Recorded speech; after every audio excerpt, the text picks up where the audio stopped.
Welcome to FortiNet video series. In this video, we will configure FortiAuthenticator as an identity provider proxy. In a typical network today, what we see is a mixture of on-premise identity stores to keep the system of records, as well as cloud-based identity providers or IdPs. Adding on to the complication of having multiple identity providers, end users are coming through various network devices as well as from various locations. To reduce the complexity, FortiAuthenticator abstracts the authentication from the network devices and centralizes it as an identity provider proxy. The demo that you will see in this video is by extracting the authentication from the firewall, in our case, the FortiGate, and provide the identity proxy to the identity provider, Okta. By extracting the authentication from the firewall, you can centralize all your firewall authentication to one entity, thus reducing the configuration, troubleshooting, and maintenance complications. In this demo, FortiGate is the access control point. It will not let any unauthenticated users to access the internet. When a user attempts to make an unauthenticated internet request, the FortiGate's captive portal will offload the authentication request to the FortiAuthenticator. Then the FortiAuthenticator redirects client's browser to Okta to provide the authentication. Let's take a look at the end user's perspective of FortiAuthenticator configured as IdP Proxy, and in this case, with Okta. When the user attempts to visit a website, FortiGate redirects that request to FortiAuthenticator, then in turn redirects to Okta. Once the authentication is complete, the original web page requested will be loaded on client's browser. Let's log on to the FortiAuthenticator to see if we can see the session. Click on SSO session, and there it is. Since FortiAuthenticator keeps track of all the single sign-on sessions, if we sign out the current session and we log back in the FortiAuthenticator, we should see that session being removed. Let's go back to the FortiAuthenticator, refresh the screen, and as you can see, the user has been removed. Access the logs in the FortiAuthenticator. We can see the login and logout activities of the users. Let's switch gears and log on to the firewall to take a look at the user logon events, as well as user session traffic. As you can see, the firewall can keep track of user logging on and logging off the single sign-on activities. Keep in mind that user credential is not configured on this firewall, nor is it configured in the FortiAuthenticator. It is being passed through SAML from the IdP. We not only can see the login activity for this user, we can also see the session traffic generated by this user. Let's go deeper on the technical side and take a look at the configuration on the FortiAuthenticator. In the FortiAuthenticator, click on FortiNet SSO method, SSO, General, and complete the secret key. This key will be used for the FortiNet SSO configuration on the FortiGate. Next, click on Portal Service and enable SAML Portal.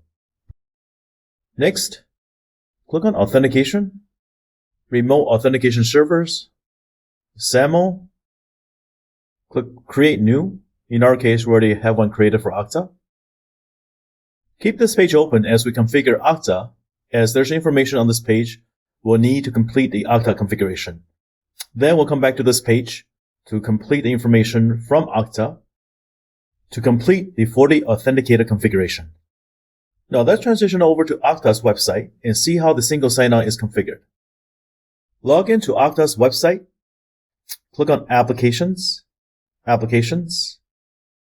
then click on Create Application Integration. In this case, we already have one created for FortiAuthenticator. Let's take a look. Complete the app name, click Next, then return to the FortiAuthenticator page, copy the ACS login URL, and paste it in the single sign-on URL in the Okta configuration. Then once again, return to FortiAuthenticator and copy the entity ID and paste it in the audience URI SP entity ID.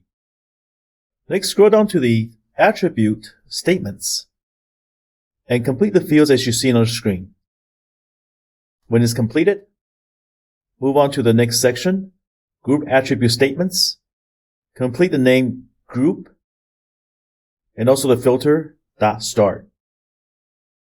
Copy the name group under the name, then return to the FortiAuthenticator, scroll down to the bottom, and paste it in the field group membership. Obtain group membership from text-based list. Then return to Okta, scroll down, click Next. Select I'm an Okta customer adding an internal app, click Finish.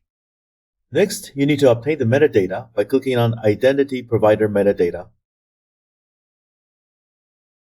Copy the text into a file. You will need that file to import it into the FortiAuthenticator. You will also need the certificate. Click on View Setup Instructions. Scroll down. Click on Download Certificate. Moving back to FortiAuthenticator, click on Import IdP Metadata/Certificate to import the metadata as well as the certificate. Finally, copy and paste the URL from Okta for the IdP single logout URL and click OK to complete the configuration. Let's move on to FortiGate, which is the final process for the IdP configuration. In FortiGate, click on Security Fabric, External Connectors.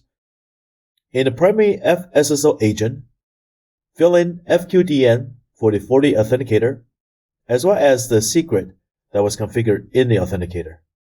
Next, click User and Authentication, User Groups, Create New,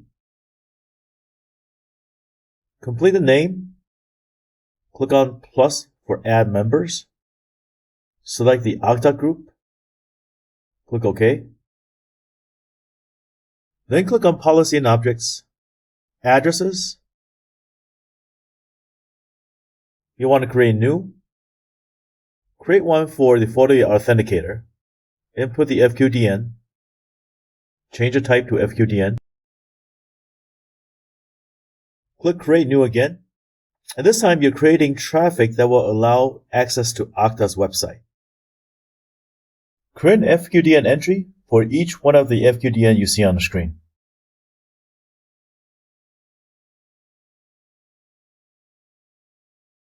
Next, create an address group by adding all the FQDN that you just created for Okta.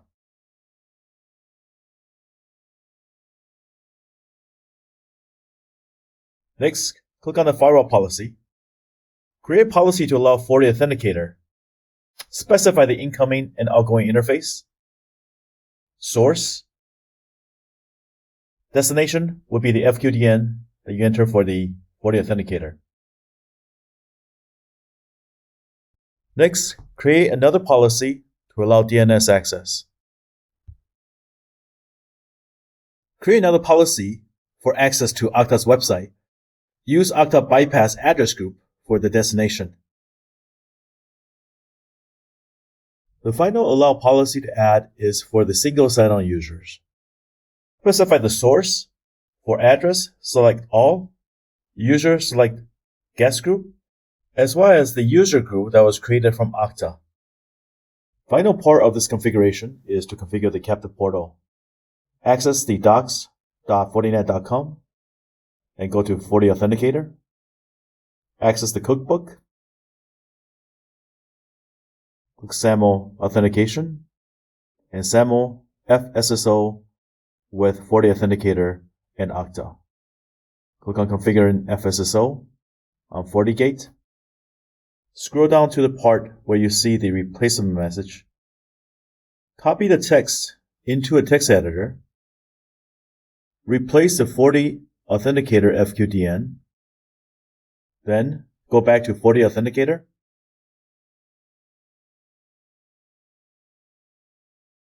Click on System. Replacement messages. Login page. Then paste the modified text into the field. The IdP proxy configuration is complete. This concludes the video. Thank you for watching.